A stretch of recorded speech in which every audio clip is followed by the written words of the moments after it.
Yeah, we're hanging on to the hot weather. No big surprise for the end of July, last day of the month, in fact. Now, this morning, there are a few showers stretching from central Utah, mainly Castle Country up toward the Uinta Basin as a little weather system brushes by. Very little of that actually reaching the ground. Otherwise, temperature in Salt Lake is 75 with some wind out of the south, 14 miles per hour. Winds have been gusting above 30 miles per hour near the canyons and in typical downslope wind areas this morning, but those should be decreasing quite a bit by sunrise.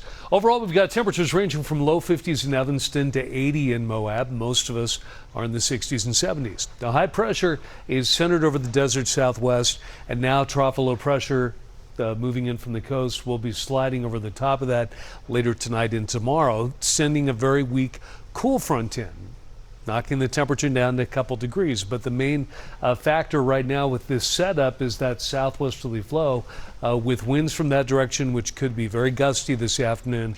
That combined with very low relative humidity leading to high fire danger over much of central and southern Utah. Although by tomorrow the winds will decrease a little bit and the fire danger would be confined to the mountains of the central part of the state, even though even outside of those areas we still need to be very careful. The temperature today forecast to be 96, pretty close to average for this time of year, so it'll be running almost 5 degrees lower than it was yesterday. At least we're headed in the right direction. Mid-80s in Park City, you'll peak at 102 in St. George. We'll get some patchy smoke along the Wasatch Front this morning, but as those southwest winds increase, a lot of that gets pushed to the northeast, but still pretty thick over central and southeast Utah in particular.